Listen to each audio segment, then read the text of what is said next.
Bismillah ar-Rahman ar-Rahim, sous la présidence du chef de l'État, son Excellence M. Soumaïl Omar Guelleh, s'est tenue la 16e séance du Conseil des ministres en ce mardi 22 octobre 2024. Étaient inscrites à l'ordre du jour 6 questions. La première question concerne un projet de loi portant électrification rurale. Les énergies renouvelables sont considérées comme une richesse naturelle qui contribue de manière importante au développement de l'électrification rurale et à la protection de l'environnement local et global ainsi qu'au développement d'énergies durables. L'électrification rurale est un enjeu majeur dans de nombreux pays en développement, notamment dans les régions les plus éloignées et les plus isolées. Les populations rurales sont souvent en accès limité à l'électricité, ce qui peut entraîner des conséquences négatives sur leur qualité de vie, leur accès à l'information, leur éducation, leur développement économique et leur santé. Le projet de loi sur l'électrification rurale a pour objet de faciliter donc l'accès à l'électricité dans les régions rurales en créant les conditions favorables à l'investissement dans les infrastructures électriques. Il vise également à encourager l'utilisation des sources d'énergie renouvelables pour réduire les dépendances aux combustibles fossiles et à promouvoir le développement durable. Ce projet de loi favorise ainsi l'accès à l'électricité dans les zones rurales en mettant en place des politiques publiques efficaces et en mobilisant des ressources financières adéquates pour garantir un accès à l'électricité pour tous. En somme, l'adoption d'un projet de loi sur l'électrification rurale permettrait de favoriser le développement économique et social des zones rurales en leur offrant un accès à l'électricité et aux technologies modernes, tout en assurant une répartition équitable des ressources énergétiques sur le territoire national. La deuxième question est relative à un projet de loi portant approbation des comptes financiers de l'Institut national de l'administration publique, plus connu sous l'acronyme INAP, pour l'exercice 2023. Le total des produits s'établit à 122 439 000 francs djibouti, celui des charges d'exploitation est de 135 405 000 francs djibouti, avec un résultat net de l'exercice à hauteur de 112 055 000 francs djibouti. L'année 2023 a été marquée par une dynamique accrue au sein de l'INAP, avec des formations diversifiées, des collaborations renforcées et un engagement continu à améliorer les compétences des agents publics.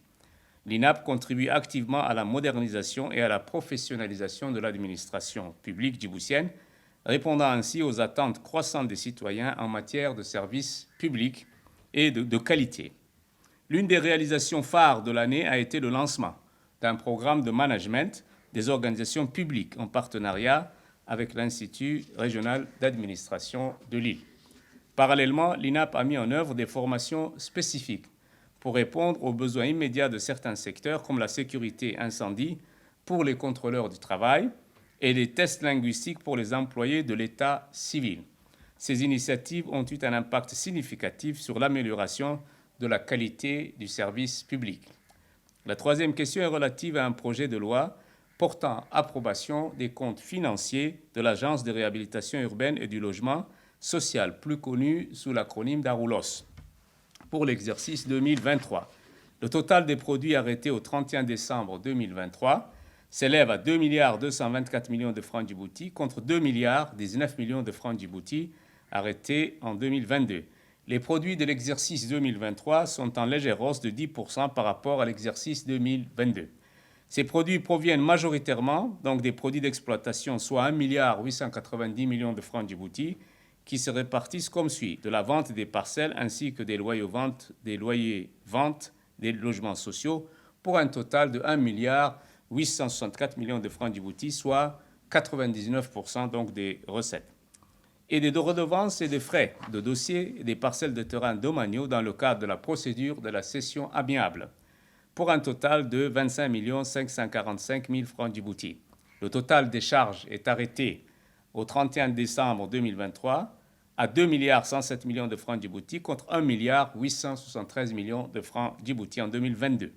Les charges ont également connu une légère hausse de 12% par rapport à l'exercice 2022.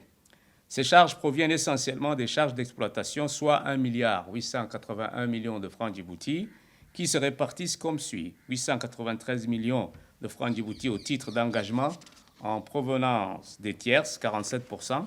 Il s'agit notamment des charges d'investissement, 527 148 000 francs Djibouti au titre des charges personnelles, 28%, et 46 546 000 francs Djibouti au titre des dotations aux amortissements. Les charges financières s'élèvent à 187 millions de francs Djibouti.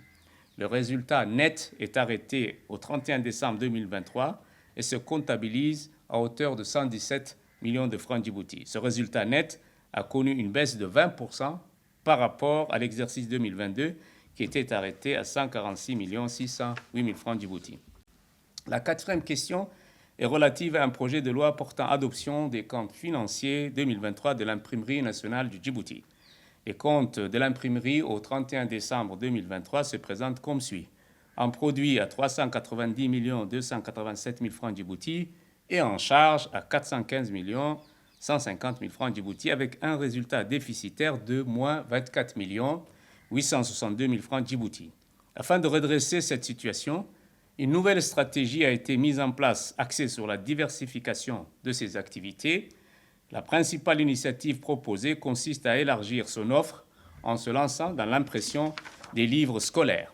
Ce secteur, en forte demande, permettra à l'imprimerie de générer des bénéfices conséquents. Enfin, pour résoudre la question des dettes sociales, il a été proposé de contracter un emprunt de 200 millions de francs Djibouti. Cet emprunt permettra à l'imprimerie d'acquérir des matériels supplémentaires pour améliorer sa productivité tout en permettant de payer une partie des dettes sociales, notamment celles liées aux retraites des agents. La cinquième question concerne un projet d'arrêté portant création, organisation et fonctionnement du Comité national de normalisation. Dans la perspective de renforcer notre système de normalisation, la mise en place des comités techniques au Comité national de normalisation représente des pas décisifs vers une approche inclusive et collaborative.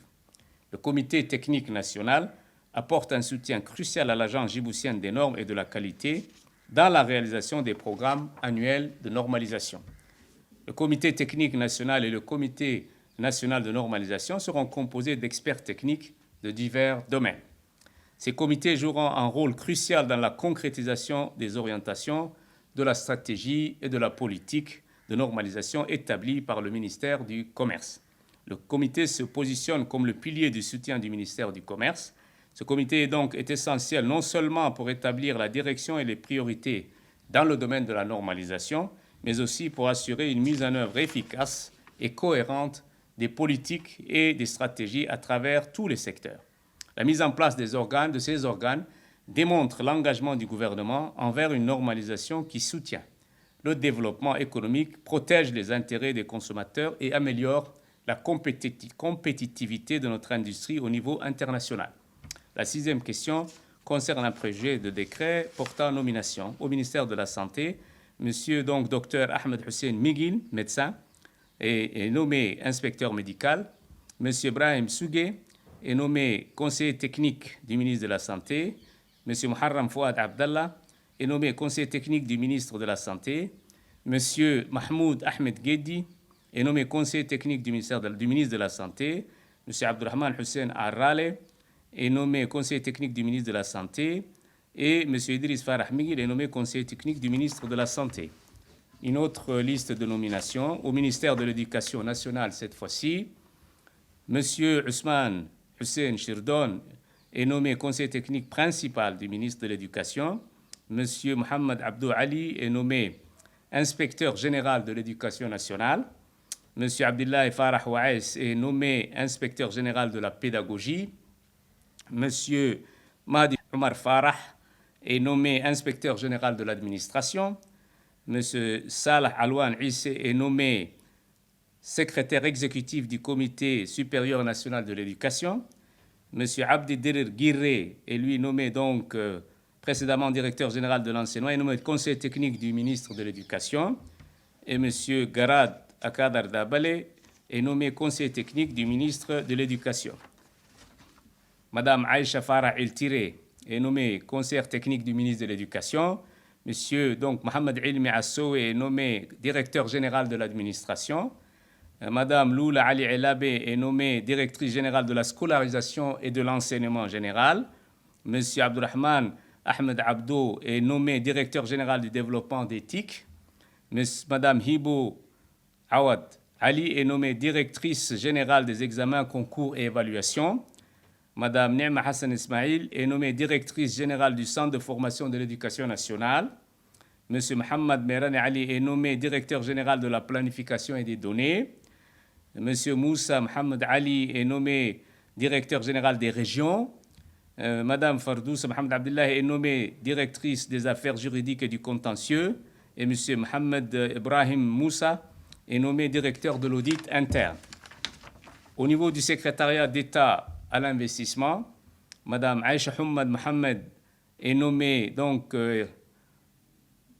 chef de service, en service au secrétariat d'État chargé des investissements, du développement et du secteur privé, et nommée donc directrice de la promotion des relations extérieures.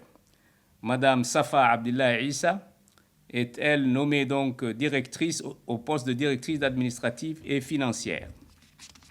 Au ministère de l'économie, Madame Souad Mohamed Abdi est nommée donc en service à la Direction générale de partenariat public-privé du ministère de l'économie et des finances chargée de l'industrie et proposée à la nomination au poste de directrice en charge de la formation, du renforcement des capacités et de l'évaluation de la réglementation.